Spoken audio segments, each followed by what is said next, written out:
Let's do a read for Pisces.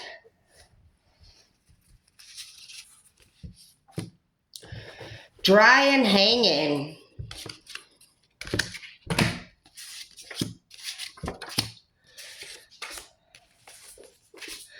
Pisces, you are coming up as a little bit controlling.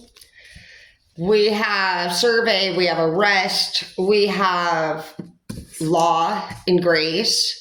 Be kind. So you could be struggling with a little bit of an attitude problem. It's pretty common for Pisces. Pisces like to be a free spirit, and they also are a water sign. So you guys desire love while being an ornery little shit, as well as controlling. You are monitoring somebody and you would really like the opportunity to have more control over this person or this opportunity in general. You're coming up as the Archangel of Truth. So you could be observing somebody from afar.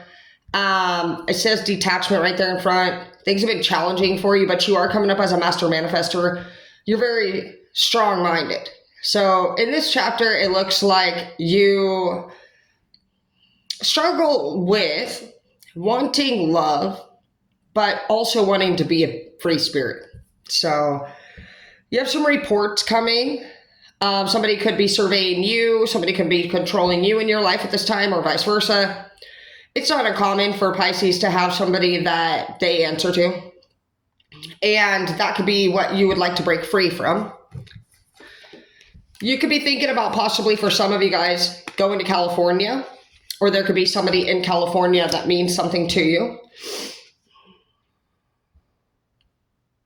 You haven't been smiling as much lately. And do you feel like the best of your days are past?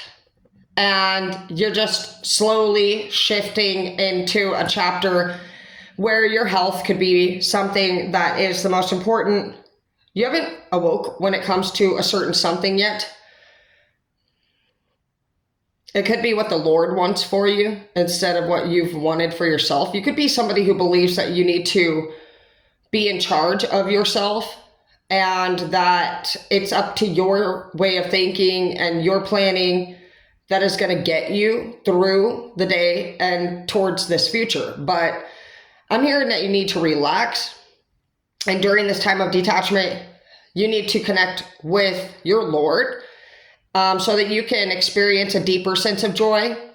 You need to be able to open up. You need to be vulnerable. And Pisces are known to be actually one of the most challenging signs to get close to. They say a Pisces goes to the darkest, most murkiest parts of the water. And so anybody that goes to the lake ain't going, most people ain't going in there. And so I just picture that Crocodile Dundee dude sticking his arm in like a mud pit and the fish was like, coming out and like him still being able to grab it. And so Pisces, you're going to need somebody that has that courage, that somebody that is brave, that can handle your little jokes, that doesn't get offended, that has a little bit of a sick, twisted sense of mind, something that leaves you in curiosity. And somebody may be doing that for you, because I see that you have free spirit here, but then you also have control, survey, and arrest. And you're like, motherfucker, you are mine.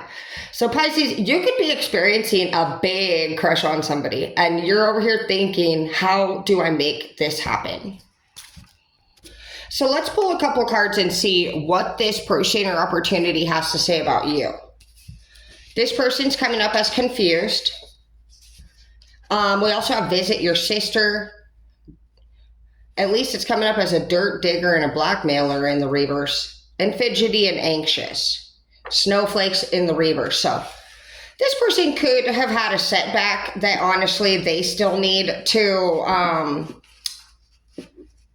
overcome as well. It doesn't seem like they're a bad person. It seems like they have some pain inside, some stuff to heal from, and they could also use some extra time with some family. 6 of Cups, that's good. So love and work victory. In 2006, something bad could have happened to y'all or this person. And so it sounds like this person is pretty much kind of doing the same things that you're doing. just learning how to adapt to the changes. They could have lived a very young life as an adult, pretty much. And this person's just basically kind of getting an energy of wrapping their own mind around the fact that they grew up too fast. I do think this person feels good about who they are. They just are coming up as somebody who's trying to organize all of these realizations into a reality form and be the best self for themselves as well. I do want to warn that the two of you guys could be twin flames. So you could connect with this person, like you guys have a lot in common. And also, if you guys were to flip into the reverse, you guys would have a connection called a trauma bond. And so be careful of that. Both of you guys seem very smart. And so if you're going to try to work something out, I would be patient in this situation and honestly just kind of be watching for them to be spending more time with family, to be talking in a way like, yeah, so today I got this done, I got that done, I'm feeling awesome, I'm getting my to-dos knocked off the list. And so you're listening for that and you're being patient and you're also doing those things yourself so that the two of you guys are connecting in the healthiest way. Being that you guys are such big introverts and you guys also are able to do things like grow up too fast, which means you took care of your family members for a lot of you guys and you guys had young love and you could have had children young. So as you process all of this, you know, you're going to go through natural feelings of like pain. You could even go through anger. You could feel angry even for some of you guys. Like, I should have never been responsible for that stuff. And so both of you guys are going to want to make sure that you're coming from a place of empathy and a solid foundation before making that approach. I don't think that this person knows that you have such strong feelings for them and that you have actually been thinking, how do I manifest this plan into action? So that's how you do it. You're going to be completing your to-do list and watching for them to complete theirs and talking in positivity. And then when you feel like all of yours is good and that they're in a place where the two of you guys with what you guys have right now can build from that up. I feel like you're also going to want to be kind of jotting down, if you need to make a list of what you're seeing this person's to-do list be of, and sit back and look at this picture as a whole and say, this is who this person is. Realistically, there's going to be patterns and you're going to need to ask yourself as a Pisces, because I know that Pisces kind of likes to be a free spirit and you are helpful, but you kind of do your own thing. And I was just thinking that this myself, and I actually am 1/3 Pisces. And so that could be where it comes from. I realized that I love to cook. I love to serve. I love to do several things like that. But when it comes to somebody kind of telling me when I'm going to be doing those things or how I'm going to be doing it or trying to alter it, I get totally withdrawn.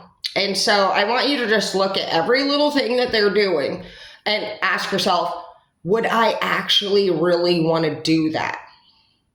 And do I have the patience or the skills, or do they have the ability to learn if I wanted to encourage them to alter their schedule? How is that going to work between the two of you, being that you're such a strong-minded individual, both of you? And so as you guys are developing a friendship, you could attempt to have conversations just like as friends. Those always go so much better. And as a friend over this next year, take a year to really just communicate with this person and ask this person, you know, what are some things that you want to permanently knock off your to-do list? And really get a good feel of what it would be like to live combining the two of your guys' to-do lists on a regular schedule basis. And what are the actual reality statistics of this outcome and this relationship working? Pisces, you don't really love that many people, but you definitely love to be loved. And so you're also being called to withhold yourself in this chapter and not be messing around with nobody that you don't see yourself being an end game to. Because you're so wise, the amount of exchange that you give to stupidity, which a lot of that you do, You get yourself into these situations where you want to have pretty much physical touch, and you're kind of a feisty little shit. And so you're working on being kind. Your attitude could be leaving you dry and hanging right now. You could be 41 for some of you guys I see here, but we have love in the reverse. And so you're going to really have to take an inner look at yourself and just ask yourself seriously, like, where do I actually see myself being married, and to whom and how? It's not one of those things that you want to be moving all over the place at this time. You're going to want to organize these cards and just really say, I don't really know if I could do that. I don't really know if I can do that. And no matter how beautiful or tempting these things look, if you are not going to be able to figure out a way to organize all of these cards and make the pieces of this puzzle fit together as the two of you, and maturely, patiently, as well as passionately, because Pisces, you need all those things, you'll just end up dry and hanging again. And so I believe that another message here is that your wisdom keeps you from getting close to people because of how smart you are. And so I just feel like there's a strong energy, Pisces, here, that your true love is really close to you, if not already in the air, in your face. Like you've laid eyes upon the person that can handle this position, but it's going to require patience and honestly a true reality check when it comes to an awakening. Like, what age are you? What are the goals that people these ages are trying to do? And can the two of you guys accomplish these things together? And can you withhold yourself from receiving pleasure from anyone and everything that honestly doesn't suit you in the best interest? This is a call for you to reach your true potential, Pisces, with your soulmate.